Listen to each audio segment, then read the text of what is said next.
Yeah, first of all, when the appointment came, I was very surprised because usually they will have the clergy and people who are professors in interreligious dialogue. And I understood that it is because Pope Francis is trying to involve the laity, a more diverse group of laity. And at the same time, I realized when I was just in Rome that I'm the youngest, and I felt a great responsibility to represent the youth in a sense, because I first participated in interreligious dialogue through the Focolare movement, and in that participation, I joined the interreligious dialogue scene as a youth, and I understood that my personal mission is to contribute the voice of the young, the voice of the laity, and also it's significant because Pope Francis has, as you know, called for the world's largest consultation exercise, which is the synodal process. And I think I've learned a lot in this experience of being part of the Pontifical Council for Interreligious Dialogue, that interreligious dialogue and the idea of dialogue needs to begin first from within the church before we can go out to the ends of the earth, as called for by Pope Francis, to reach out to people. And in my case, I feel that it's very important to reach out to the young people, to continue to engage them for interreligious dialogue, to reach out to the laity, to let them know that interreligious dialogue is part and parcel of their mission as Catholics.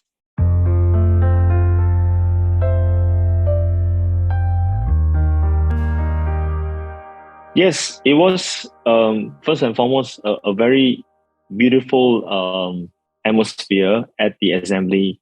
It was really a gathering of a family, people who have been involved in interreligious dialogue throughout the world for many decades, I must add. And so there was this familiar sense when people were, whether it's the cardinals, bishops, or the activists working at different levels for interreligious dialogue, there was this sense of familiarity that there were some shared issues, perspectives on how we should be engaging in dialogue. At the same time, I must add that there is now a great maturity in the dicastery for interreligious dialogue, that dialogue must go towards what I would say building this common sense of the human family. If you remember, Pope Francis had this document for human fraternity, the first ever historic document between Christians and Muslims. And Pope Francis himself is the first pontiff to meet the chief of the Shia Muslims, and that's a very significant breakthrough as well. And when he went to Thailand, he had a great engagement with Theravada Buddhism, and of course there are all these various significant moves that Pope Francis has began, and our task is really to ask ourselves, okay, Pope Francis has begun this process, and how can we really build this common space for humanity? So I think in the initial years, from the time of Nostra Aetate, it is clear that the church understood in its own calling and mission that interreligious dialogue is integral to our mission. That is good. But now the church is asking through Pope Francis, and I would say the Holy Spirit is leading us in a new approach for interreligious dialogue. How does interreligious dialogue result in conviviality? How does it result in a more greater common space for humanity? Now, this is not a very good time for humanity. There are wars going on. There are greater economic divisions in terms of the difference between the rich and poor. There are great tensions surrounding the issue of citizenship and migrants. Now, in the midst of this, the Catholic Church is the largest singular religious organization in the world. Very international, very global. How can we contribute to conviviality? And it is clear that in the assembly, in many countries, Christianity is a minority religion. In Pakistan, very small percentages, single percentage digits. You have in Iraq, you have the situations shared by various leaders.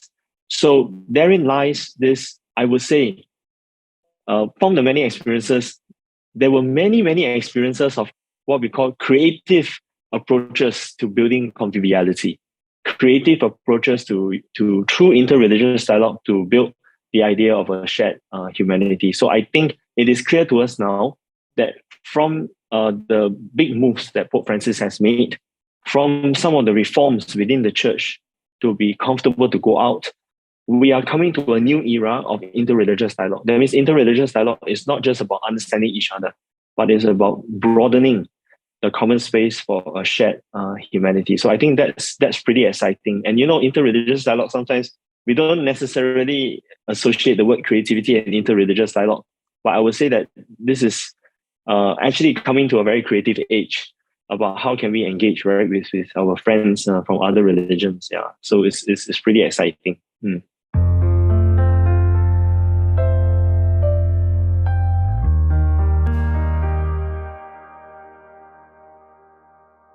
Well, I would say that when Pope Francis launched the synodal process in October, there were a lot of doubts, questions. What is the Pope trying to do? Right, asking Catholics. I'm not sure about Argentina, but Catholics in Asia, we tend to be very obedient, and we seldom ask a lot of critical questions. So it's a new way of being church in a sense, but not so new if we went through the whole synodal process and the entire content that was given to us from Rome. It is rooted in the Bible. It is rooted in the journey of the church. Just that not many dioceses, especially those I would say in Asia, not many have the chance to participate in such a format.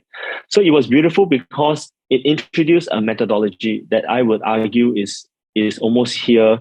It has seeded a new platform for Catholics to understand that they have this shared responsibility, especially for the laity, because the laity, for a long time, they have been, because in our diocese, we have a very active diocese, we still have a lot of clergy, our churches are full. And in the Singapore context, we just celebrated our 200th anniversary last year. So this is the 201st. So I will say that we still have a lot of this perception that the church is well and good. Having said this, because of this process, we could hear the hurts, the disappointment of people who left the church, who were angry with the church. And even though a number of us who have been very active in church, we know about this, but it is for the first time we see in entirety the entire hopes and concerns of the whole family of God. And it was good to see it for ourselves so that we could embrace the suffering, we could embrace the challenges. We cannot make everyone feel love. That is the painful realization, because many people they feel left, abandoned by the church, in fact. But it gave us a way to confront the issue. So I think the synodal process, from the beginning, there was a lot of misunderstanding, but the synodal process has provided us a way to engage with people who are far away from the church. So it's a fabulous process. It's an amazing process to see ourselves as truly church, not as a church, that is based on services, but a church that is of communion. And I think it has excited the Archdiocese of Singapore.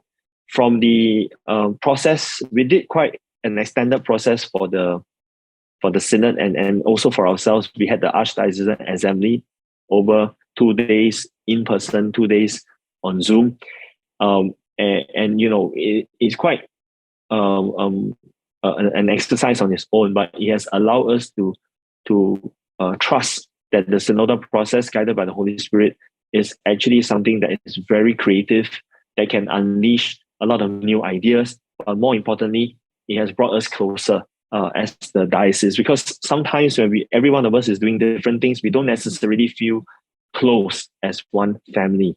But the process of the synod, the assembly, has brought us closer together as one people.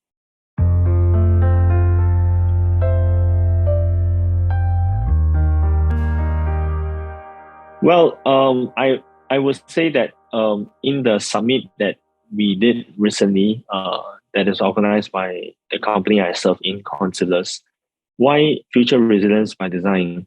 In part, I would say it was influenced by the economy of communion. And the economy of communion, it was an idea launched by UNESCO Peace Prize Kara Lubick in 1991. And she argued that there can be no future when there's no fraternity, especially in the economy, right?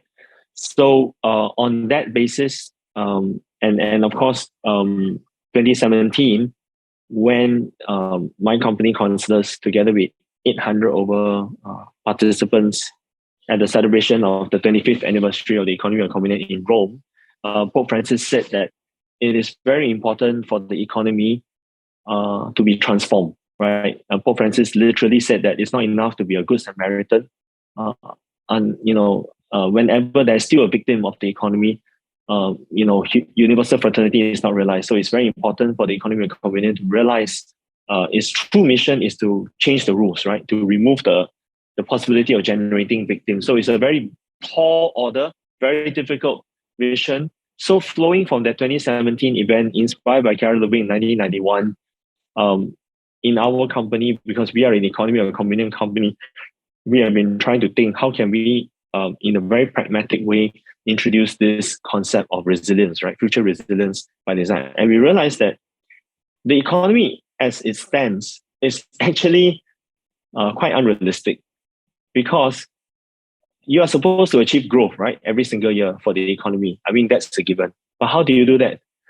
You cannot do that if people don't feel that they are doing work that fulfills their dignity. So you have unproductive workers because people feel horrible about themselves in doing those jobs. So when they feel horrible about themselves, they will not be able to innovate. They will not be able to be creative, right? So that's one major problem. So we actually demotivate people to create creative values, because dignity is important, right?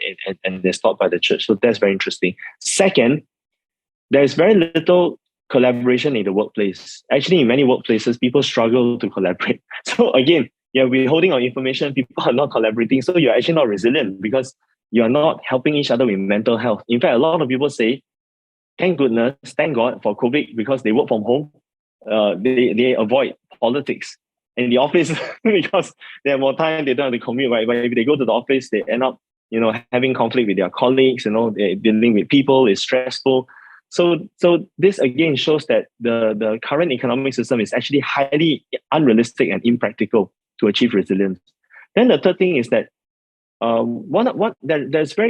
there's a very interesting growing class of argument, right, of theories who say that if we want the planet to survive, right, all the various crises, health crisis, climate crisis, or whatever you call it, then we need to increase this awareness of what you call the need of mutual existence, right? So the theory of mutual existence states that if you feel that the other person is important for your own survival, you actually contribute more, right, to the resilience of yourself. So you need to contribute to common resilience. So I think on that basis, we propose this topic of future resilience by design. Why by design? Because the current economic system is not intentional about shaping resilience. Actually, it's very very laissez-faire, right? It doesn't take it seriously that resilience has to be shaped by design. So when we say future resilience by design, it's in 4 C's.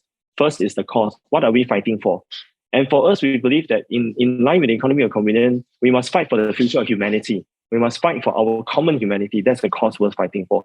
Second, you cannot have future resilience by design without the culture of trust. That's the second C. If there's no culture of trust, there's no resilience, because I don't trust you. I'm not vested in shaping future resilience, right? Then the third thing is we need a creative vision for humanity. That's the third C, creative vision. And what is this creative vision? Is how can humanity continue to thrive in a world of rapid technology that seems to have no place for humanity?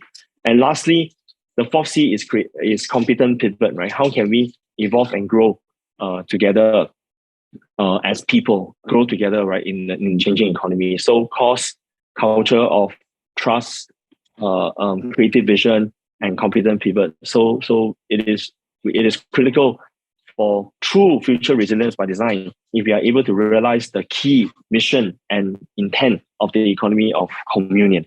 Yeah.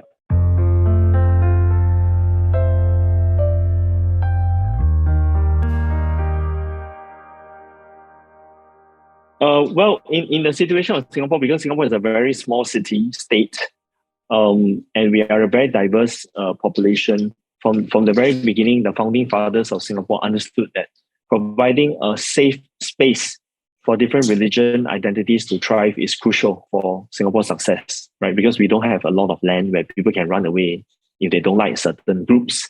We have to live together. And the other problem was Singapore was an outcome of a British colonial system, right? And during the British days, they tend to literally divide people into communes. The Chinese will stay in one town on their own. The Malays will be in another commune, right? So that wasn't very helpful in shaping a shared space, a shared common space for Singapore, right? So in 1965, when the founding fathers of Singapore, when they were trying to build Singapore, they understood that it's very important for the interweaving of cultures. What does it mean? That means people really have to live, not just tolerate, but try to live together. So the school system was changed to make sure that it's no longer, if you're Chinese, you just go to a Chinese school. If you're of a certain race, no more. You have a mixed school and you're living together. You have to try to live together. So it was a society by design for future resilience in a sense, because it is not practical if you let the racial groups stick to themselves. So they will be very Chinese, but they will not have an interest in the livelihood of their Malay friends or Indian friends, right? So that was the thing. So it was not, I would even argue, religious harmony in the Singapore thinking is not even just vital. It's core to its survival, and it's core to its ability to invent itself. Because so in 1965, you would get that people either speak, if they're Chinese, you speak your local language, right? Or you're Malay, again, your own local language. But we had the unifying language, which English, working language. And so that built another level of shared coming together, of trying to know each other, trying to understand each other. So I would say that from that basis of a shared identity, then interreligious dialogue becomes a very useful element, right, in this entire mix of the Singapore design for cohesion, because no one can truly claim to be inclusive if you minus religion, right? Because if you study religion in depth, right, religion has a very interesting mix of personal identity, culture, and history, right? So I always find it strange in the corporate world, right, where they say inclusion, they're inclusion about everything except religion, and they're very afraid of religion. When religion is the oldest institutions, right? I mean, you talk about Judaism, Hinduism, they go back to 5,000-6,000 years. Buddhism, right? So you cannot claim to be truly inclusive if you're not comfortable to talk about religion. So we are not asking about religious posture, but we are saying that you need to be comfortable with the topic of religion. And the Singapore government is unique in this sense. It's a secular government. It's not a religious government. Yes, government and its politicians are not allowed to use religion as a platform. That means you cannot go and preach in church to win votes. You cannot preach in the mosque to win votes. You're not allowed to do that. They come for events. They just respectfully come for events, and then they don't give a speech, right? In that sense, so there is a clear separation between religion and state. But having said this, the Singapore government is very comfortable with religion. They involve religious leaders in policy. They involve religious leaders in. We have this thing called IRCC, interreligious circles. So these are circles of mixed Christian, Muslim leaders, Buddhist leaders, even people without religion, to try to understand how to build better cohesion, how to understand each other. And I would say that such tools and instruments and channels supported by the government in partnership with religious leaders, because the government is not afraid to engage, but it doesn't politicize religion, has been important to build trust. Because if the government start to take side on the basis of religion, it destroys trust, right? But if the government is a good shaper of the common space that is also comfortable with religious actors, I think that's a very healthy type of dialogue that's balanced. So it's not politicized religion, yet the secular government is comfortable with the role of religion in modern society. So I think as a Singaporean, I growing up in Singapore, I've been a great beneficiary of this process, that true interreligious dialogue is the comfort of engaging people of diversity, but at the same time, creating this common space. Again, like what Pope Francis said, right? This common space, universal fraternity, or the latest theme in the Dicastery for Interreligious Dialogue, conviviality, right? How do we create this joyful common space for humanity?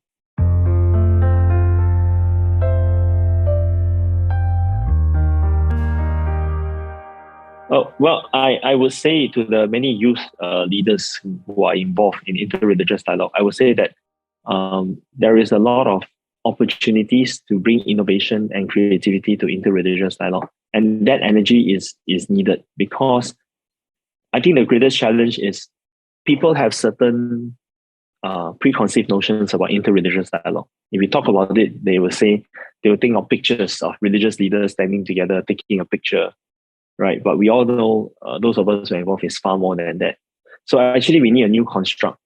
We need young people to front interreligious dialogue. We need young people to lead in interreligious dialogue. And I think that's the call of Pope Francis as well. And not to be afraid of the subject, but to be more engaged, to lead it, not to support it, not to just say, okay, you are young, so we need to find a way to involve you, and that's why you are there, but to serve as a leader, as a youth leader in interreligious dialogue. I mean, that's how I met Elena as well, right? As a youth leader, we were all youth, and we were called to do more. And I think that for this next era of interreligious dialogue, I would like to see a next generation for interreligious dialogue, right? So it's interreligious dialogue through innovation, interreligious dialogue through creativity, in order to find new ways to bring people together. I don't know, interreligious dialogue through metaverse, interreligious dialogue through Instagram, to TikTok.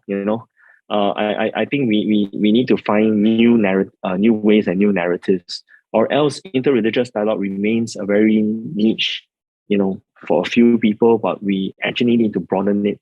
My dream is one day, interreligious dialogue is no longer a dialogue, but it's an experience, right? So, and those of us who have been in, we always knew it's an experience. So dialogue doesn't really explain, because it refers to, a limitation, right? But if we can actually shape interreligious dialogue experiences, weaving of the human stories, I think that is something very inspiring, and we count on the young leaders to do this, to show us how to bring this forward.